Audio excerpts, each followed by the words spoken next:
మన ప్రభువైన యేసుక్రీస్తు నామములో మీకు అందరికీ వందనాలు సమర్పిస్తున్నాను. ఇవాళ మనం ఏమిటండి సబ్జెక్ట్ ఇవాళ? అది ఇంకా జరుగుతూనే ఉంటుంది అయిపోయేంత వరకు. కరెక్ట్. 2వ అధ్యాయము 8 నుండి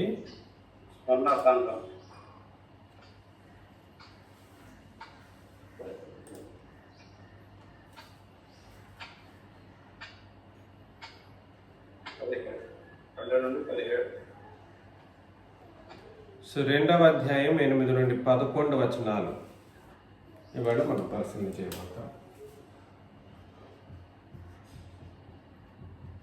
ప్రకటన 2:8 నుండి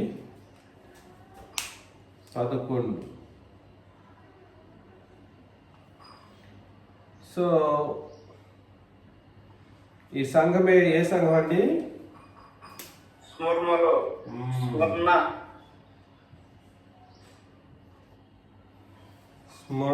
స్మరణ సంఘం.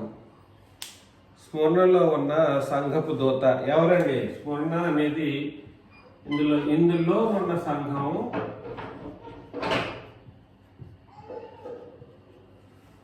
ఇందులో ఏముంది? సంఘం ఉంది. ఈ సంఘపు దూత అని అన్నాడు.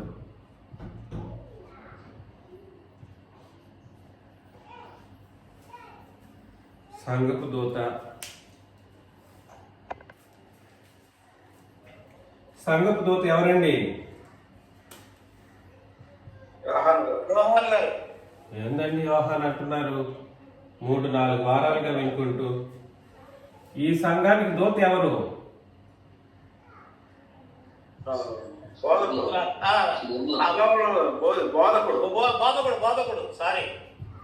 సంఘ బోధకుడు. నేను చెప్పాను ఎందుకు సంఘానికి సంఘ బోధకుడు అని అన్నాడు. సంఘ బోధకుడు పేరు ఎందుకు రాయబడలేదని అంటే, సంఘ స్మరణలో ఉన్న సంఘానికి ఆ నడిపించే నాయకుడు లేదా బోధకుడు పేరు ఎందుకు రాయబడలేదు అని అంటే, అతని పేరు రాసినట్లయితే అతనికంటే గొప్ప అయినటువంటి అపోస్తులు వాళ్ళు చేసినటువంటి బోధల విషయంలో ఆ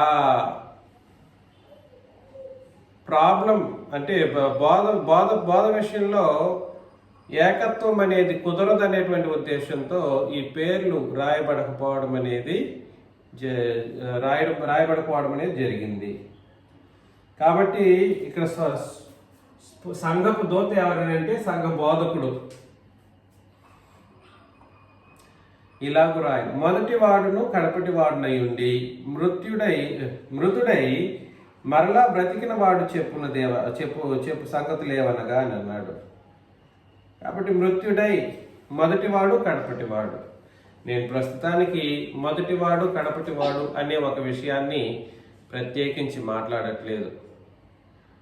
అందులోనూ మృతుడై మరలా బ్రతికిన వాడు చెప్పు సంగతులు, ఈ విషయం గురించి కూడా సరే నేను మరలా ఎక్కువ వివరించబోయేది లేదు. ప్రభువైన యేసుక్రీస్తు మృతుడయ్యారు. ఎందుకొరకు మృతుడయ్యారు? మనందరి పాపముల కొరకు, సర్వలోక పాపం కొరకు.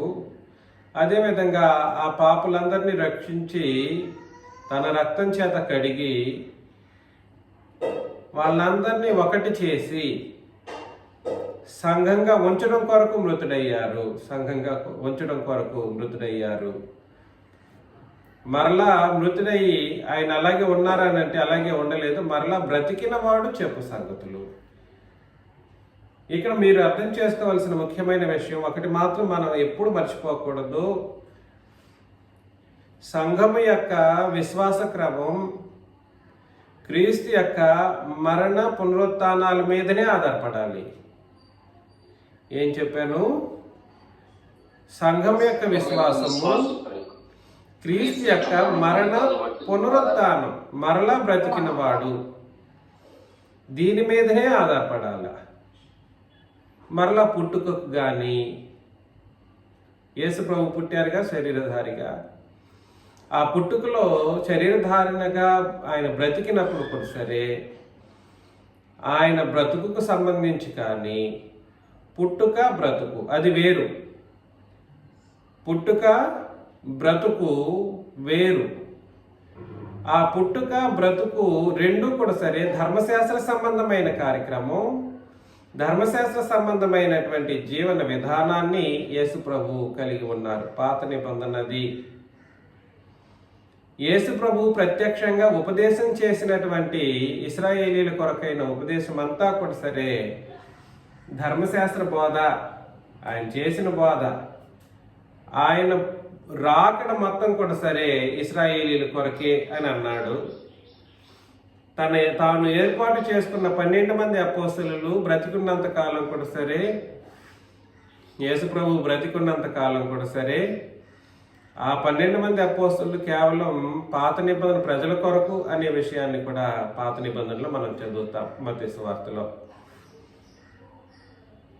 కానీ సంఘములో ఉన్న వాళ్ళు యేసు ప్రభువుని అర్థం చేసుకోవలసినటువంటి విషయాన్ని ఇక్కడ ప్రత్యేకించి మాట్లాడినప్పుడు, మృతుడై మరలా బ్రతికిన వాడు చెప్పు సంగతులు ఏమనగా. కాబట్టి నీకు యేసు ప్రభువు ఎలా తెలుసు, యేసు ప్రభువుని నువ్వు ఎలా అర్థం చేసుకుంటున్నావు అన్నది ఇక్కడ అత్యంత ప్రాముఖ్యమైనది. అందరూ యేసు ప్రభువుని ఉపదేశం చేస్తారు, ఆయన పుట్టారని పండుగలు చేసుకుంటున్నారు, ఆయన బ్రతికారు ఉపదేశం చేశారు అని ఆ ఉపదేశాన్ని మలుచుకొని తమ సొంత ఉపదేశాలు చేసిన వాళ్ళు లేకపోలేదు. కానీ మన క్రొత్త నిబంధన సిద్ధాంతం ఏమిటంటే, మృతుడై మరలా బ్రతికిన వాడు చెప్పు సంగతులు ఏమనగా, నీ శ్రమను దరిద్రతను నేను ఎరుగుదును. ఏ శ్రమను దరిద్రతను? ఈ సంఘం దూత శ్రమ దరిద్రత మాత్రమే కాదు. సంఘము, మీరు ఆలోచన చేయండి, సంఘం యొక్క దూత ప్లస్ సంఘం ఇద్దరిని కలిపి యేసు ప్రభు చెప్తున్నారు ఇక్కడ. మీరు ఈ విషయాన్ని గుర్తుపెట్టుకోవాలి. దూతకే రాస్తున్నాడు అని చెప్పినప్పటికీ కూడా సరే, గత వారం కూడా ఆలోచన చేశాం, రాసేది ఎవరికి? దూతకు. కానీ అడ్రస్ చేస్తున్నది ఎవరిని? ఉద్దేశం ఎవరికి అని అంటే ఇద్దరికి. సంఘము, ముఖ్యంగా సంఘము ప్లస్ దూత, ఇద్దరికి కూడా వర్తింపజేయవలసినటువంటి పరిస్థితిని మనం ఎప్పుడు కూడా మర్చిపోలేదు. నీ శ్రమను దరిద్రతను నేను ఎరుగుదును, అయినను నీవు ధనవంతుడవే అని అన్నాడు. శ్రమ, దరిద్రత ఈ సంఘంలో ఉన్నది ఏమిటి? ఈ సంఘానికి ఉన్న, మీరు స్మరణ అనే సంఘం అనేది దాని గురించి ఆలోచన చేస్తున్నాం కాబట్టి, ఈ స్మరణ అనే సంఘం యేసు ప్రభువు పరీక్షించి తీర్పు కోణంలో చూసినప్పుడు ఆ సంఘాన్ని, అందులో ఎటువంటి లోపాలు లేని సంఘంగా స్మరణ సంఘం ఉందన్నమాట. ఏం చెప్పాను? లోపము లేని సంఘం అన్నమాట ఇది. ఇందులో లోపాన్ని కనిపెట్టలేదు యేసు ప్రభు, కనిపెట్టలేదు, ఆయన లోపం చూడలేదు. అయితే ఎఫెసు సంఘంలో లోపాలున్నాయి, దిద్దుకోవలసింది ఉంది, వాళ్ళు చేసిన మంచి కార్యాలు కూడా ఉన్నాయి. ఇందులో ఈ స్మరణ అనే సంఘంలో ఏమి లేదని అంటే లోపమే లేదు.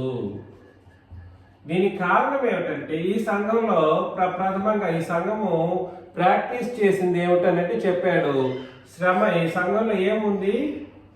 శ్రమలు ఉన్నాయి. 2 దరిద్రత. శ్రమలు, దరిద్రత. ఈ శ్రమలు దరిద్రతలు ఉన్నప్పుడు ఆ సంఘం ఎటువంటి సంఘం అంట? లోపం లేనిది. కరెక్టే. దీనికి ఏం చెప్పాడంటే, అయినను నీవు ఎట్లాంటి వాడివి?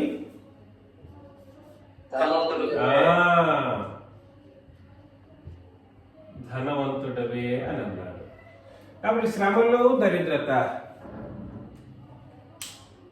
ఏ సంఘం అయితే ఎదుర్కొంటుందో ఆ సంఘం ధనవంతుడైన సంఘంగా అభివర్ణించబడుతుంది ప్రభువు లెక్కలో.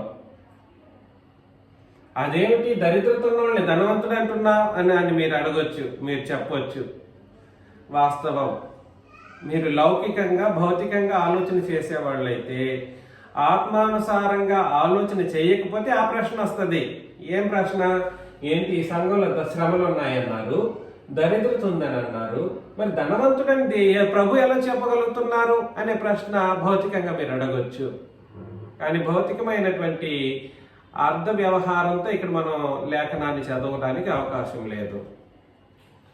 ఇక్కడ చెప్పబడిన దరిద్రత అనే మాటని ఒక అత్యంత ముఖ్యమైనటువంటి సంగతిని తెలియజేస్తుంది.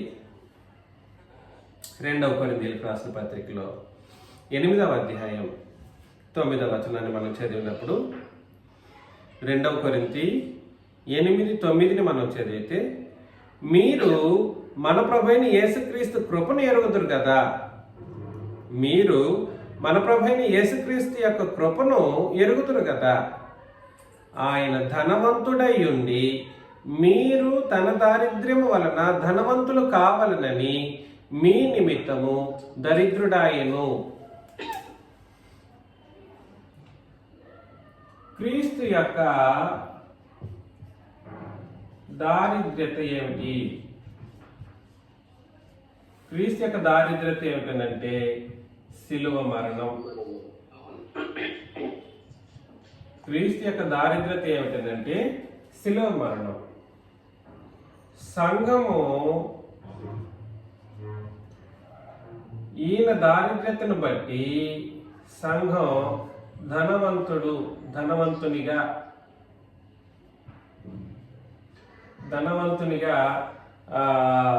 మార్చగలిగితే, అంటే ఎలాగా? శిలువ మరణమును బట్టి ఈ దారిద్ర్యత, మన పాపమును ఆయన భరించినందుకు ఆయన దరిద్రుడయ్యారు. ఈ దారిద్ర్యత ఏ దారిద్ర్యత అంటే పాపం అనే దారిద్ర్యత. నేను చెప్పేది మీరు అర్థం చేసుకోండి. ఈ దారిద్ర్యత ఇక్కడ యేసుక్రీస్తు పొందినటువంటి దారిద్ర్యత పాపం అనే దారిద్ర్యత, లేదా శ్రమలు.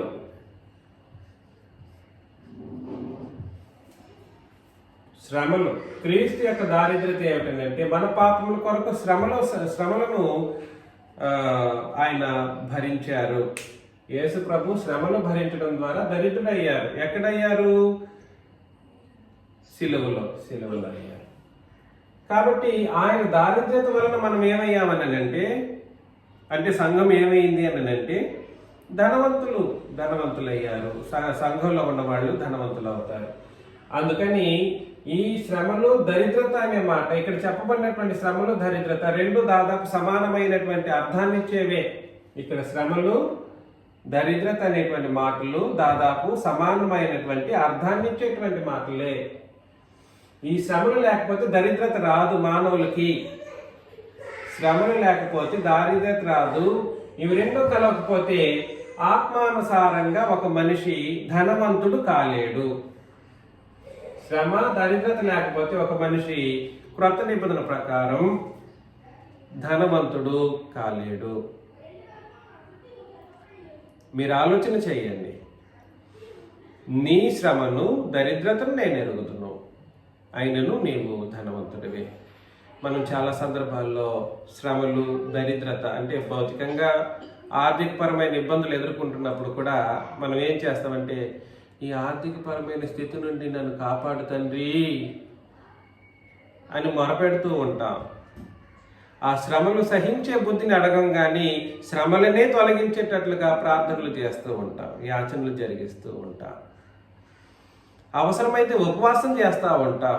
ఈ అత్యంత శోధనను మా దగ్గర నుండి దూరం చేయండి అని. ఎందుకంటే క్షణికానందం కొరకు. ఎంత క్షణికానందం. ఆ శ్రమలు డబ్బులు బాగున్నాయి అనుకోండి, మనకు శ్రమలు లేకుండా ఉండింది అనుకోండి, కొంచెం సంతోషంగా నెమ్మదిగా ఉంటాం. అట్లాంటి సంఘం కాదంట ఈ స్మరణ సంఘం. ఈ స్మరణ సంఘం మనకు ఎప్పుడూ కూడా సరే ఒక మాదిరి అయినటువంటి సంఘంగా ఉంది. అక్కడ కింద వచనంలో తాము యూదులమని చెప్పుకొనుచు యూదులు కాక సాతాను సమాజపు వారి వలన నీకు కలుగు దూషణను నేను ఎరుగుదును అని అన్నాడు. తాము యూదులమని చెప్పుకొనుచు యూదులు కాక సాతాను సమాజపు మనుషులు. యూదులు అని అన్నారు.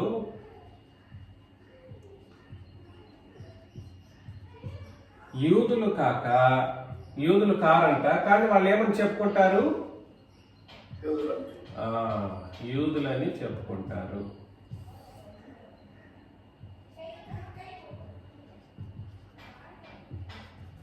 వీళ్ళు వేరే వాళ్ళు, వీళ్ళు కాదు వీళ్ళు. ఇలాంటి వాళ్ళని ఆ సంఘం ఏం చేసింది? వారి వలన నీకేం కలిగింది? దూషణ కలిగిందంట. వీళ్ళని యూదులు కాక యూదులమని చెప్పుకునే వాళ్ళని ఏమని చెప్పాడనంటే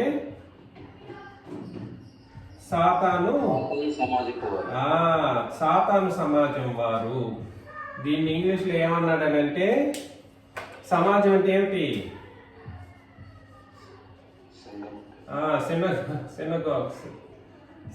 synagogue of Satan. సాతాను యొక్క సమాజం.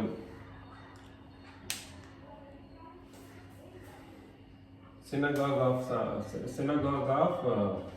Satan, సాతాను సమాజం. ఇక్కడ మీరు అర్థం చేసుకోవాల్సిన అత్యంత ముఖ్యమైన విషయం ఏమిటంటే, యూదులు కాకని యూదులని ఎట్లా చెప్పుకుంటారు కొంతమంది మనుషులు?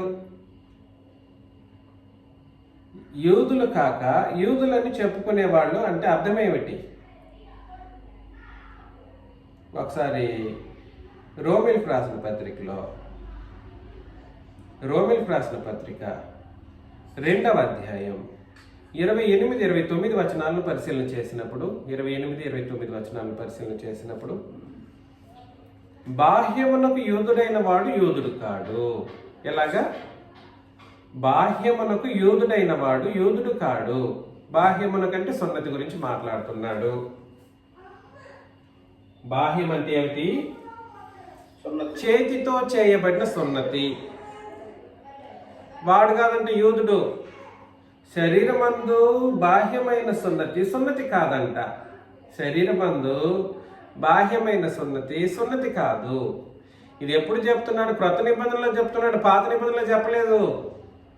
వాళ్ళకి దేవుడు ఏం చెప్పాడనంటే, ఇశ్రాయేలీలకి పాత నిబంధనలు అన్నప్పుడు, ప్రతి మగ పుట్టిన వాడు 8వ రోజున సున్నతి చేయబడవలసినటువంటి పరిస్థితి ఉంది అని వాళ్ళకి ఆజ్ఞ. క్రొత్త నిబంధనలోకి వచ్చేసిన తర్వాత ఇంక సున్నతి చేతితో చేయబడినటువంటి బాహ్య సంబంధమైన సున్నతి నిజంగా సున్నతి కాదంట. అర్థమవుతుందని నేను చెప్పేది? 29లో అయితే అంతరంగమందు యూదుడైన వాడి యూదుడు. ఇక్కడ చెప్పబడుతున్న మాట ఆత్మ సంబంధమైనటువంటి మాట. అంతరంగం అంటే ఆత్మ,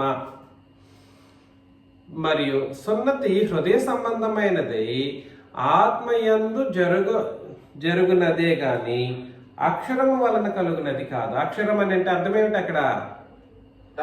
ధర్మశాస్త్రం.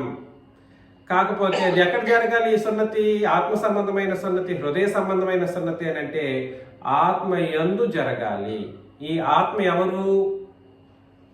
పరిశుద్ధాత్ముడు. అంటే ఈ పరిశుద్ధాత్మను పొందుకొని పరిశుద్ధాత్మ నందు జరిగే ఒక సున్నతి ఏమిటనంటే బాప్తిస్మం.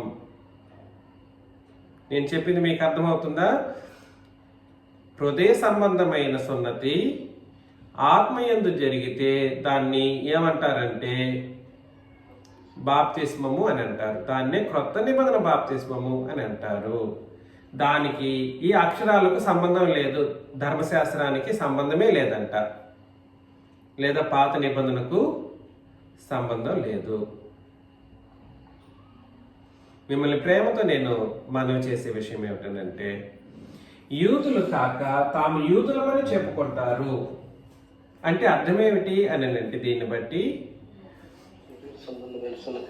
క్రొత్త నిబంధన బాప్తిస్మం పొందని వాళ్ళందరూ ఎవరైతే ఉన్నారో వాళ్ళు యూదులు కాని వాళ్ళు. ఎలాగా? క్రొత్త నిబంధన బాప్తిస్మం పొందని వాళ్ళందరూ యూదులు కాని వాళ్ళు. క్రొత్త నిబంధన సంఘం అనేది ఏమిటో ఇవాళకి చాలా మందికి అర్థం కాకపోయింది. క్రొత్త నిబంధన అంటారు కానీ నోటికే చెప్తూ ఉంటారు. వాళ్ళ యొక్క జీవిత విధానాలు చూసినప్పుడు, బోధలు చూసినప్పుడు, ఆలోచన చేసినప్పుడు వాళ్ళంతా కూడా సరే ఏ నిబంధన ప్రకారం బ్రతుకుతున్నారో కానీ లేదా బోధ చేస్తున్నారో కానీ అర్థం కాని పరిస్థితుల్లో ఉంటారు. చూడండి, వాళ్ళని వాళ్ళు ఏమంటారంటే మేము యూదులమని చెప్పుకుంటారు, అంటే మేము కూడా బాప్తిసం తీసుకున్నామని అనుకుంటారన్నమాట. నిజమైన యూదుడు, క్రొత్త నిబంధన యూదుడు అన్నబడిన వాడు ఏం చేయాలి, ఏం చేసిన పరిస్థితులు ఉండాలి?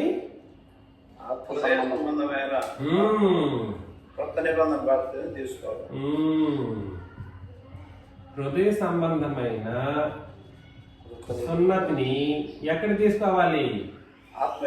ఆత్మయందు. ఇది ఇక్కడ చాలా ఇంపార్టెంట్. ఈ ఆత్మయందు అని అన్నాడు. దీనికి అక్షరములకు సంబంధం లేదు. అక్షరం అంటే ఏమిటి? అది అసలు ఎటువంటి సంబంధం లేదు. మీరు ఈ పాయింట్ చాలా జాగ్రత్తగా గుర్తుపెట్టుకోవాలి.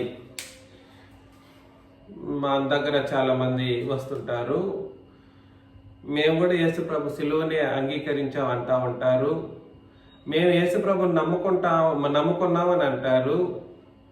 వాళ్ళ జీవన విధానాలు చూసినప్పుడు ఏ మత్తయి సువార్త 5వ అధ్యాయమో, ఏ మత్తయి సువార్త 6వ అధ్యాయమో, ఏ మత్తయి సువార్తలోనో, మార్కులోక యోహాను సువార్తల్లోనో యేసు ప్రభు వివరించిన సంగతులను బట్టి వాళ్ళ జీవన విధానాలు ఉంటాయి.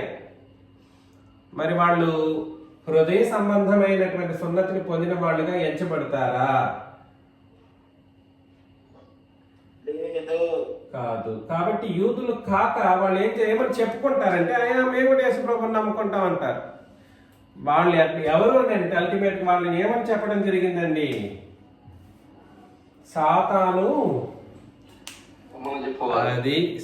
సమాజపు వారు. వాళ్ళు ఏం చేస్తారంటే ఈ స్మరణ అనే సంఘాన్ని దూషిస్తారంట. ఇవాళ మనం కూడా క్రొత్త నిబంధన ప్రకారం బాప్తిస్మం తీసుకున్నాం అనుకోండి, మనకు శ్రమలు, దరిద్రతతో పాటుగా ఇలాంటి సాతాను సమాజపు వారు మనల్ని ఏం చేస్తారు అని అంటే దూషిస్తూ ఉంటారు. ఏం చేస్తారు? దూషిస్తారు. నీవు పొందబోవు శ్రమలకు భయపడకుము అని అన్నాడు. స్మరణ సంఘాన్ని యేసు ప్రభు అప్రిషియేట్ చేస్తున్నారు. అప్రిషియేట్ చేస్తూ నీకు శ్రమలు రాబోతాయి. సంగమా, నీకేం రాబోతాయి? శ్రమలకు నువ్వేం చేయకూడదనంటే జడియొద్దు, భయపడిపోవద్దు. మనలో కొంతమంది నాలాంటి వాళ్ళు ఏం చేస్తారంటే శ్రమలే రాకుండా చూడు అని ప్రార్థనలు పెడతా ఉంటాం. ఎట్లాగా? ఏం రాకూడదు, ముందుగానే అడ్డేసేస్తాం. సాతాను సోదరుని దూరం చేయి, శ్రమలు రాకుండా చూడు. ప్రతి ప్రార్థనలో నేను కూడా చేస్తాను. అయినా రాకుండా ఏమి ఉండట్లేదులేండి. ఇంకా చేయాలి కాబట్టి, రిక్వెస్ట్ చేయాలి కాబట్టి ప్రార్థనలో వేడుకుంటూ ఉండటం జరుగుతుంది అన్నమాట. కానీ శ్రమలు ఏం చేస్తుందనంటే ఇదిగో లోపం లేని సంఘంగా మనల్ని అందరినీ దిద్దుతుంది అన్నమాట. దీనికి కారణం ఎవరు అని అంటే ఈ సాతాను సమాజం వాళ్ళు. దీనికి కారణం ఏమిటి అని అంటే హృదయ సంబంధమైన సున్నతి పొందకపోవడం, లేదా ఆ పద్ధతి తెలుసుకోకపోవటం. 66 పుస్తకాల కల్పన బోధలకు చెవి నొగ్గిన వాళ్ళు, ఆ బోధనలు చేసిన వాళ్ళు సాతాను సమాజం వాళ్ళు. సాతాను సమాజం వాళ్ళు. ఆ కోణంలో పౌలు గారు ఏం చేశాడో ఒకసారి చూద్దాం. అపోస్తల కార్యంలో 22:4 అపోస్తల కార్యములు 22:4 ఈ మార్గంలో ఉన్న పురుషులను స్త్రీలను బంధించి చెరసాలలో వేయించుచు మరణము వరకు హింసించితిని. ఎక్కడి వరకు హింసించాడంట? ఏ మార్గంలో? క్రొత్త నిబంధన మార్గంలో ఉన్న మనుషుల్ని, పురుషుల్ని, స్త్రీలని బంధించేవాడంట. చెరసాలలో వేయించి మరణము వరకు హింసించాడంట. ఇక్కడ చెప్తున్నాడు కదా, శ్రమలకు నువ్వు భయపడకము. 10వ వచనంలో మరలా ఇక్కడ వచ్చేద్దాం. ఇదే పద్ధతి అక్కడ జరుగుతుంది సంఘానికి, మొన్న సంఘానికి. ఇదిగో మీరు శోధింపబడినట్లు అపవాది మీలో కొందరిని చెరలో వేయింపబోతున్నాడు. ఎక్కడికి తీసుకెళ్తాడు? వాడి చెరలోనికి తీసుకెళ్తాడు. సాతాను చెరలోనికి తీసుకెళ్తాడు. 10 దినములు శ్రమ కలుగును. 10 దినాల్లోనే ఏం కలగచ్చు? 10 దినములు శ్రమ కలుగును. మరణము వరకు నమ్మకముగా ఉండుము, నేను నీకు జీవ కిరీటం ఇచ్చేదను అని అన్నాడు. ఎక్కడ వరకు అంటే 10 దినాలు అనే మాట అక్కడ ఉపమాన భాషనే. 10 దినాలు అనేది ఉపమాన భాషనే. 10 దినాలు అనేది మనల్ని చంపేంత, మనల్ని చనిపోయేంతగా శ్రమలు కలిగే ఆ 10 దినాల శ్రమ అనే మాటను ఉపయోగించడం జరిగింది. ఎప్పటి వరకు నమ్మకంగా ఉండాలి? దేనికి నమ్మకంగా ఉండాలి అని అంటే, ఎన్ని శ్రమలు అనుభవించినా నువ్వు నమ్ముకున్నటువంటి కృత నిబంధన సిద్ధాంతానికి, నువ్వు ఉంటున్న సంఘానికి, రెండింటికి మనుషులు ఎలా ఉండాలి, పరిశుద్ధులు ఎలా ఉండాలని అంటే, ఎంత మరణమే వచ్చేంత పరిస్థితి వచ్చినా కూడా సరే సంఘానికి నిబంధనకు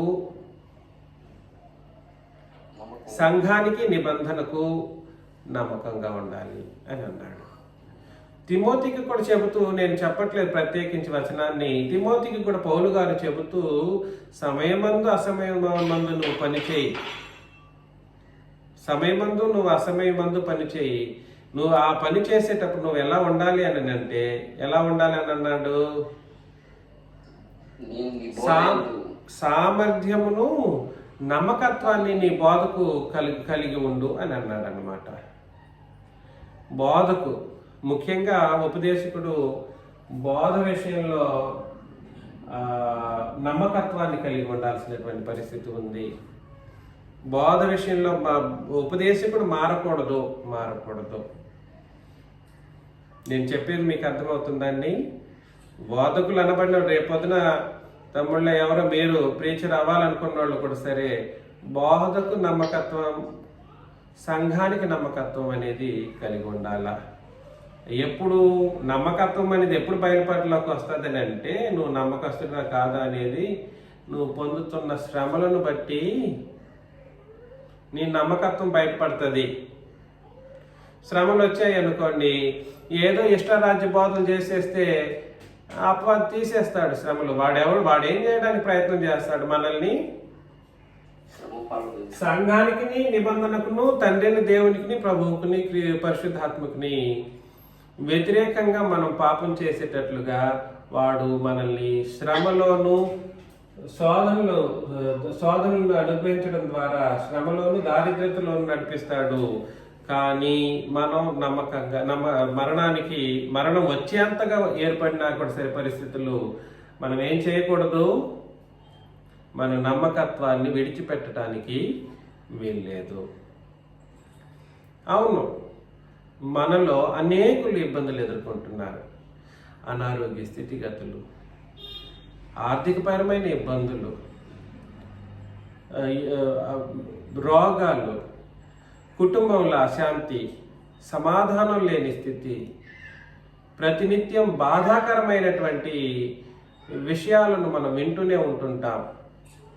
మీరందరూ దాన్ని బట్టి చిన్నరాజా బ్రదర్ ఎంత ప్రార్థన చేస్తున్నా కూడా మాకు ద్వారా పోవట్లేదే అని బాధపడకూడదు.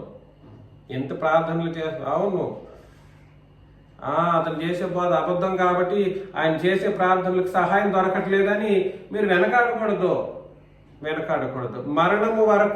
మరణమే సంభవించిన, మరణం వరకనంటే మరణం ఖచ్చితంగా సంభవించేటట్లుగా పరిస్థితులు ఏర్పడతాయి.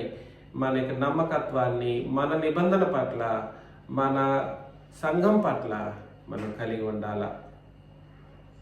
తిరిగి ప్రేచర్ మీద వేసేసేసి ప్రేచర్ ప్రార్థన చేసినా మాకు ఈ శ్రమలు పోవట్లేదు అనే కోణంలో ఆలోచన చేయటానికి వీల్లేదు. అలాంటి పరిస్థితుల్లో ఈ సంఘం ఏ సంఘం? అపోస్తల కార్యములు 22:4 మరొకసారి, ఈ మార్గములో ఉన్న పురుషులను స్త్రీలను బంధించి చెరసాలలో వేయించి, చెరసాల అంటే అప్పుడున్న చెరసాల కూడా సరే, ధర్మశాస్త్ర యుగం నాటి కాలంలో ఎవరైతే ధర్మశాస్త్రాన్ని పాటించలేదో వాళ్ళని తీసుకెళ్లి వేయటం కొరకు ఏర్పాటు చేయబడినటువంటి చెరసాల. రోమా సామ్రాజ్యం కూడా దానికి వెన్నుదట్టింది, సమ్మతించింది. స్త్రీలను వాళ్ళని బంధించి చెరసాలలో వేయించుచు మరణము వరకు హింసించారంట. అప్పుడున్నటువంటి క్రొత్త నిబంధన పురుషులు స్త్రీలు ఎలా ఉన్నారు చూసారా? ఎలా ఉన్నారు? మరణమే వచ్చినా కూడా సరే వాళ్ళు నిబంధనకును సంఘానికి ఏనాడు ద్రోహం చేయలేదు. ఏనాడు ఏం చేయలేదు? ద్రోహం చేయలేదు. నమ్మకస్తులుగా వాళ్ళు బ్రతికారు. అర్థమవుతుందా? ప్రకటన గ్రంథంలో 12:10-11 చదివినప్పుడు, ప్రకటన గ్రంథం 12:10-11 మరియు ఒక గొప్ప స్వరము పరలోకమందు ఇలాగ చెప్పుట వింటిని. కాబట్టి దయచేసి ఆలోచన చేయండి. ప్రకటన గ్రంథం 12:10-11 మరియు ఒక గొప్ప స్వరము పరలోకమందు ఇలాగ చెప్పుట వింటిని, రాత్రింబగళ్ళు మన దేవుని ఎదుట మన సహోదరుల మీద నేరం మోపువాడైన అపవాది పడద్రోయబడి ఉన్నాడు. ఈ సంగతి మీకు తెలియచేసాను ఇంతకు ముందు చాలాసార్లు. మనం ఎలాగో ప్రకటన గ్రంథం చదువుతున్నాం, ఇంకా మరికొన్ని విషయాలు అందులో ఆలోచన చేయగలం. కనుక ఇప్పుడు రక్షణయు శక్తియు రాజ్యమును మన దేవుని వాయును. ఇప్పుడు అధికారము ఆయన క్రీస్తుదాయను. వారు గొర్రెపిల్ల రక్తమును బట్టి తామిచ్చిన సాక్ష్యమును బట్టి వానిని జయించి ఉన్నారు. వారు ఎవరు అనంటే సాక్ష్యం ఇచ్చిన వాళ్ళు, ఆయన రక్తాన్ని చూసిన వాళ్ళు. చూసి అవును మేము చూసాం, ఆ సాక్ష్యం ఇచ్చిన వాళ్ళు ఏమై ఉన్నారంటే అపవాదిని జయించి ఉన్నారు. కానీ మరణము వరకు తమ ప్రాణములను ప్రేమించిన వారు కారు. అది సంగతి. మరణం వరకు తమ ప్రాణాలను ప్రేమించిన వాళ్ళు కారు. నేను మిమ్మల్ని అనారోగ్య స్థితి వస్తే ప్రార్థన చేయొద్దు అని నేను అనట్లేదు, చేద్దాం. మీకు ఏవైనా ఇబ్బందులు అన్నప్పుడు మనం ప్రార్థనలో ఏకీభవిద్దాం, సహాయం వేడుదాం. కానీ సహాయం ఒకవేళ దొరకకపోతే మాత్రం మనల్ని మనం అర్పించుకోవటానికి సిద్ధంగా ఉండాలి.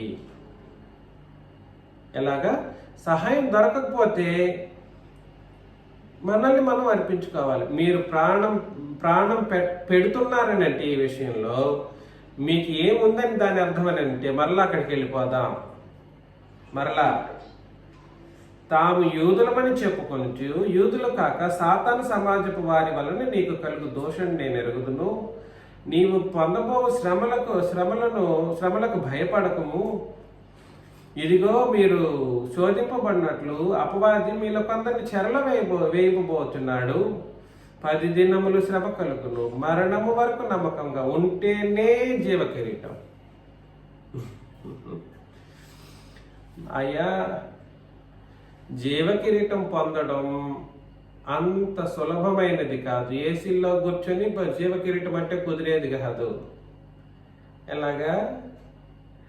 ఏసీల్లో లేదని అంటే ఆరోగ్యంగా అంతా బాగుండుకొని మనం జీవ కిరీటం పొందడం అనేది అంత సులభం కాదు. నువ్వు మరణం వరకు శ్రమ అనుభవించకపోతే నీ దారిద్ర్యతను బట్టి నువ్వు ధనవంతుడివి కాకపోతే క్రీస్తు రక్తమును బట్టి కడుగుబడి క్రొత్త నిబంధన బాప్తిసం పొందుకొని ఉన్నా ఆ జీవ కిరీటం అనేది నీకు దొరకదు. మీరు ఆలోచన చేయాలి. మీరు ఒకసారి పరిశీలన చేయండి. శోధన సహించకపోతే, మరణం వచ్చేంత వరకు సహించకపోతే జీవ కిరీటం దక్కదు. యాకోబు పత్రికలో 1వ అధ్యాయం 12లో యాకోబు పత్రిక 1:12 శోధన సహించువాడు ధన్యుడు, అతడు శోధనకు నిలిచిన వాడై. శోధనకు నిలబడాలా? శోధన వస్తే ఏం చేయాలి? నిలబడాలి. భయపడకూడదు, ఎదురు నిలబడాలి, అపవాదికి నిలవాలి, సహించాలి. సహించకపోతే ప్రభు తన్ను ప్రేమించు వారికి వాగ్దానం చేసిన జీవ కిరీటాన్ని పొందుతాడు. అందుకని ఆలోచన చేయండి. జీవ కిరీటం అంత సులభంగా రాదు, జీవ కిరీటం సులభంగా రావడం అనేది అసాధ్యం. ఆఫ్టర్ ఆల్ భూమి మీద బ్రతికే వాళ్ళకి ఏదైనా ఒక కిరీటం పొందుకోవాలనుకోండి, వాళ్ళు జీవితాంతం ఏం చేస్తూ ఉంటారు తెలుసా? ఆ గేమ్ని ఛేదించడం కొరకు అన్ని విషయాలలో వాళ్ళు ముందుగానే ప్రాక్టీస్ చేస్తూ ఉంటారు, తర్ఫీదు చేసుకుంటూ ఉంటారు. ఆ ప్రాక్టీస్ ఎంత కష్టంగా ఉంటుందో తెలుసా అండి? ఇలాంటి ప్రాక్టీస్ ఎదుటివాడు కూడా చేసి ఉంటాడు, అవునా కాదా? ఒకడు గెలవడానికి ఎంత ప్రాక్టీస్ చేస్తారు. ఊరికే కూర్చుంటుంటారా ఆటగాళ్ళు, ఆటలు ఆడేవాళ్ళు? ఊరికే కూర్చోరు, ఎంతో ప్రాక్టీస్ చేస్తేనే కానీ ఆ ఎదుటి వ్యక్తిని గెలవడం అసాధ్యం. గెలవగలడా ప్రాక్టీస్ లేకుండా? చెప్పండి చూద్దాం. ఒక అపోనెంట్ని గెలవడం అనేది అంత సాధ్యమైన విషయం కాదు. ఎందుకంటే వీడు ఎంత కష్టపడ్డాడో ఎదుటివాడు కూడా అంతే కష్టపడతాడు. అప్పుడే వాళ్ళిద్దరిలో ఎవడో ఒకడు ఏం చేస్తాడు? ఆ బహుమానాన్ని గెలుచుకుంటాడు. అందుకని ఆలోచన చేయండి. మనకున్న బహుమానం మనకుంది, జీవ కిరీటం అనేది ఒకటి ఉంది. మీరు పొందుకుంటున్నటువంటి శ్రమలకు నన్ను నిందించకండి, దయచేసి నన్ను నిందించకండి. ప్రార్థన చేసినా సహాయం దొరకట్లేదని నన్ను నిందిస్తే ఇక్కడ ఏం జరిగేదానికి లేదు. ఎందుకంటే మీరు ఆల్రెడీ నిర్ణయించబడిన వాళ్ళు, మీకు వాగ్దానం ఉంది, నాకు వాగ్దానం ఉంది, మనందరికీ వాగ్దానం ఉంది. మనమందరం శోధనలు సహిస్తే, శోధనకు నిలిచితే ఏం వాగ్దానం? అదే అండి. కొరింథీయులకు రాసిన మొదటి పత్రికలో 9:25 కూడా మనం చదువుతాం. కొరింథీయులకు రాసిన మొదటి పత్రిక 9:25. ఇది సూత్రం. దీనికి మార్పులు ఏమి లేవు, మార్పులు చేర్పులు లేవు. సూత్రం అండి ఇది. కొరింథీయులకు రాసిన మొదటి పత్రిక 9:25 మరియు పందెమందు పోరాడు ప్రతివాడు అన్ని విషయముల యందు మితముగా ఉండును. పందెం పెట్టుకున్నప్పుడు పోరాడే ప్రతివాడు ఎలా ఉంటాడు? అన్ని విషయంలో మితముగా ఉంటాడు. ఏది పడితే అది తినడు, ఏది పడితే అది చేయడు. వాడు అన్ని విషయంలో ప్రాక్టీస్ చేసుకుంటూ ఉంటాడు అన్నమాట. వారు అంటే పందెం కోసం పోరాడేవాళ్ళు, వాళ్ళకి పోరాటం లేకుండా జరుగుతుందా? వాడు పొందుకోవాల్సిన కిరీటం లేదు. వారు క్షయమగు కిరీటం కొరకు పొందుతారు. మనమైతే అది అక్షయమగు కిరీటమును పొందుటకు మితముగా ఉన్నాము. కాబట్టి మనకు పోరాటం లేకుండానే వచ్చేయాలా జీవ కిరీటం? ఏంటండి, ఈ భూమి మీద అట్మోస్ట్ కాస్ట్లీయెస్ట్ కిరీటం ఏమైనా ఉంటే ఒక 30 కోట్ల 40 కోట్ల ఉండేటువంటి ఒక 100 కోట్లు కూడా ఉదాహరణకు చెప్పుకోండి. 100 కోట్ల కిరీటమే దొరికింది అనుకుంది. దాని కొరకు ఎంత ఉంటారు తెలుసా? జీవితాంతం కడుపు మార్చుకుంటూ ఉంటారు. కొంతమంది చాలా పోరాటం చేస్తారు, అనేక మందిని ఓడించుకుంటూ వెళ్తూ ఉంటారు. దానికి అట్లా కన్నప్పుడు క్షయమైపోయేటువంటి కిరీటానికి, అక్షయ కిరీటానికి ఎంత పోరాటం ఉండాలో మీరు ఆలోచన చేయండి. పోరాటం లేకుండా ఎట్లా వస్తుంది చెప్పండి? పోరాటం లేకుండా ఎట్లా వస్తుంది? అది అసాధ్యం.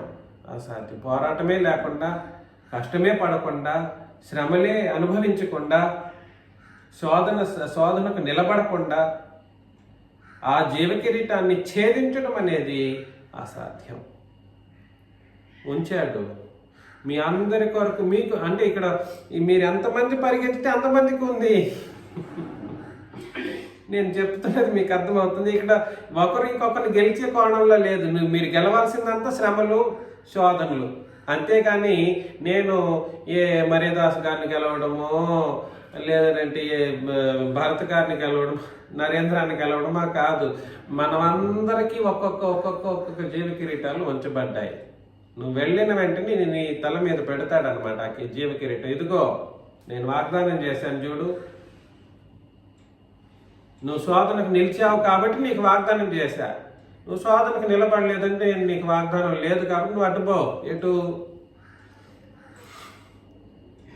ఎటు పోమంటాడు? అది అపవాది దగ్గరికి కాదు, నరకానికి వెళ్ళి అంటాడు. ఇంకెక్కడ అపవాది? తిమోతికి రాసిన 2వ పత్రికలో, తిమోతికి రాసిన 2వ పత్రిక 4:8లో, ఇక మీదట నా కొరకు నీతి కిరీటం ఉంచబడి ఉన్నది. అతనికి తెలిసిపోయింది పౌలు గారికి. ఎందుకు? పౌలు గారి పోరాటం సామాన్యమైన పోరాటం కాదు. బ్రతికినంత కాలం ఇక మీదట నా కొరకు ఏముందంట? నీతి కిరీటం లేదా జీవ కిరీటం, అక్షయమైన కిరీటం. ఏమేమి చెప్పాను చూడండి. నీతి కిరీటం, అక్షయమైన కిరీటం. నీతి కిరీటము అన్న, అక్షయ కిరీటము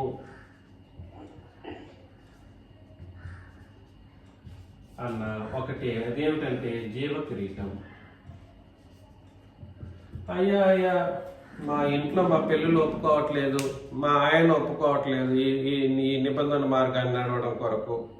అయ్యా మా వాళ్ళు ఒప్పుకోవట్లేదు. అవును, అక్కడే నువ్వు ఎదుర్కోవాలి శోధన. అవును, అక్కడే నువ్వు శ్రమను అనుభవించాలి.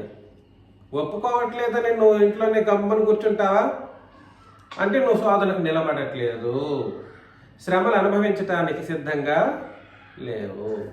అలా అనుభవించకపోతే నీకు ఇవ్వాల్సినటువంటి నీతి కిరీటము, అక్షయ కిరీటము నీ చేతిలో నీకు దొరకకుండా పోయే ప్రమాదంలో మీరుంటారు. ఇక మీదట నా కొరకు నీతి కిరీటం ఉంచబడి ఉన్నది. ఆ దినమందు నీతి గల న్యాయాధిపతి అయిన ప్రభు అది నాకు మాత్రమే కాకుండా తన ప్రత్యక్షతను అపేక్షించి వారందరికీ అనుగ్రహించును అని అన్నాడు అనమాట. కాబట్టి ఎంతమంది? అది అదండి అందరికీ. ఎంతమంది? నువ్వు ఎంతమందిని తీసుకొస్తే ఈ మాటలు ఇది మాత్రం నీతి కిరీటం, అక్షయ కిరీటం దగ్గరికి వస్తే మాత్రం అక్కడ సంతోషం వస్తుంది. అంతకు ముందు దాన్ని చేజిక్కించుకోవాలంటే పొందవలసిన శ్రమలంటే మాత్రం బాధ. దానికి డబ్బులు ఖర్చులు పెట్టాలి, దానికి సమయం వెచ్చించాలి, దానికి నీ బలాన్ని ఇవ్వాలి. డబ్బులు ఖర్చు పెట్టడం, బలం ఖర్చు పెట్టడంటే కుదరదు.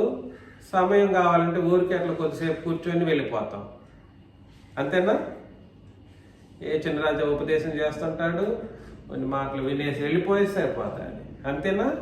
దానికి అవసరమైనటువంటి రిసోర్సెస్ ఇంకో 2 ఉన్నాయి. ఏమేమి అవి? నీ ధనము కావాలి, నీ బలం కూడా కావాలి. కొంతమంది ఆరాధనలో పాటలు కూడా పాడరు, వాళ్ళ బలాన్ని వెచ్చించరు. వయసు అయిన వాళ్ళు అయితే సమయం ఉంటుంది, వాళ్ళకి బలం ఉండకపోవచ్చు. అయినా శ్రమ పడాలనే బుద్ధితో వయసు అయిన వాళ్ళు కూడా ముందుకు రావడం అనేది, ఇదిగో ఈ జీవ కిరీటాన్ని పొందుకోవటం కొరకు వాళ్ళు అనుభవిస్తున్నటువంటి శ్రమలు దానికి రుజువుగా ఉంది. నేను చెప్పేది మీకు అర్థమవుతుందా లేదో? అర్థమవుతుందా? కాబట్టి న్యాయాధిపతి వస్తాడు, ఆయన ప్రత్యక్షతను అపేక్షించి వారందరికీ అది అనుగ్రహిస్తాడు. ఒకటే ఏమిటనంటే నీ మరణం వరకు, దీనికి ఒకటే మూలం ఏమిటంటే మరణం వరకు శ్రమలు అనుభవించుట. ఎప్పటి వరకు? మరణం వరకు నమ్మకం. శ్రమలు అనుభవిస్తూ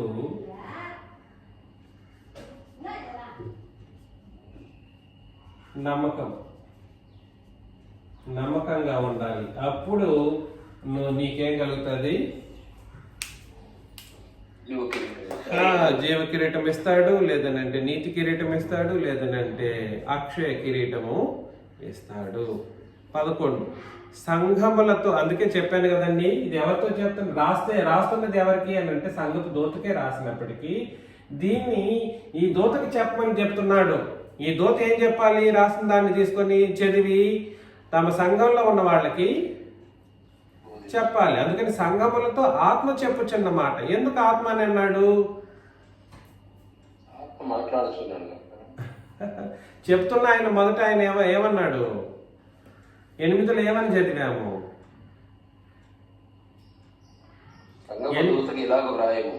ఎవరాయన? చెప్తున్న ఆయన ఎవరు? మృతుడై మరలా బ్రతికిన వాడు. అంటే యేసు ప్రభువు చెప్పు సంగతులు అన్నాడు. చెప్పుతున్న ఆయన రాస్తున్నది ఎవరు? యోహాను. కానీ యోహానులో ఉండి రాయిస్తున్నది ఆయన ఎవరు?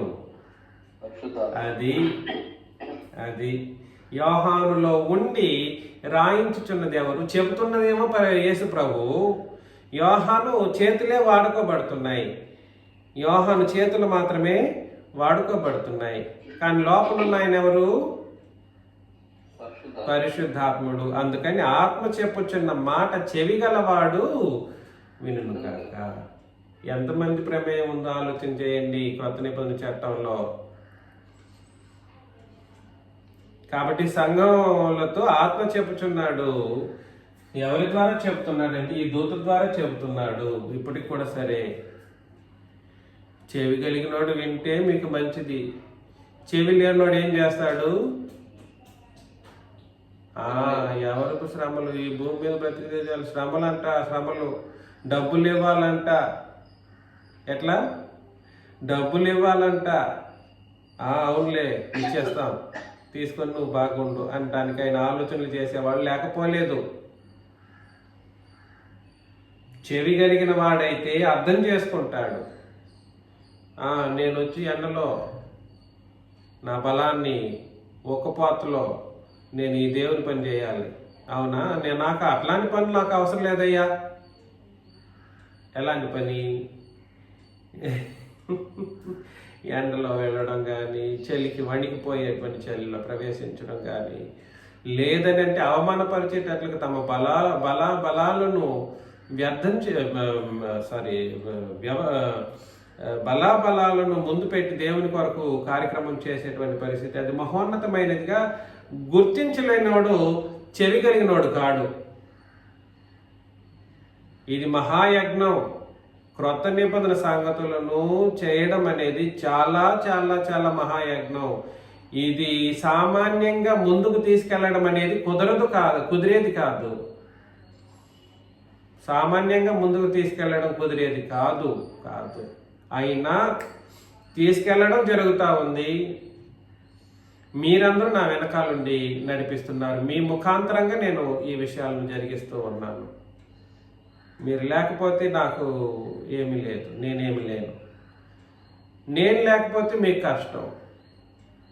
ఇదే సంఘం యొక్క అవినాభావ సంబంధం, ఉపదేశకుడికి సంఘానికి. ఇలా ఏం చేస్తారంటే జయించువాడు, చెవి కలిగిన వాడు వింటే సరిగా ఏం చేస్తాడనంటే జయించువాడు రెండవ మరణం వలన ఏ హానియు చెందడు. కాబట్టి జయించువాడు రెండవ మరణం వలన ఏ హాని చెందడు. రెండవ మరణం అంటే అర్థమేమిటి? ప్రకటన గ్రంథంలో చివరిగా ముగించుకుందాం. ప్రకటన గ్రంథం 20వ అధ్యాయం 14 చదవాలి. ఎవరైనా చదవండి. 20వ అధ్యాయం 14.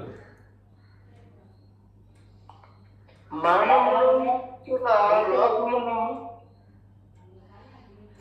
అగ్నిగుండములో పడవేయబడును. ఈ అగ్నిగుండము రెండవ మరణం. అది అగ్నిగుండం ఏమిటి? అగ్నిగుండంలో అగ్ని గంధకములు ఉంటాయి. ఆ అగ్నిగుండం అనేది ఒక లోకం అన్నమాట, మహాలోకం. అందులో పడవేయబడితే దాన్ని ఏమంటారంటే రెండవ మరణం. కాకపోతే వాడు ఏం చేయాలంటే జయించాలి. దేన్ని జయించాలి? ఈ శరీరాన్ని శ్రమపరచబడుతూ ఉన్నప్పుడు మరణం వరకు నమ్మకంగా ఉండి అపవాదిని, పాపాన్ని, మరణాన్ని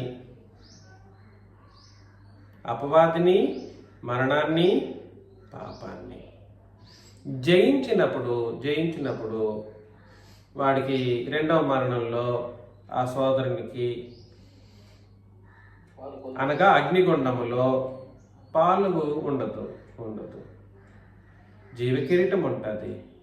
శుభప్రదమైనటువంటి జీవితం యుగ యుగాలు తండ్రితోనూ క్రీస్తుతోనూ ఉంటుంది. అక్కడ ఏడుపు ఉండదు, దుఃఖం ఉండదు.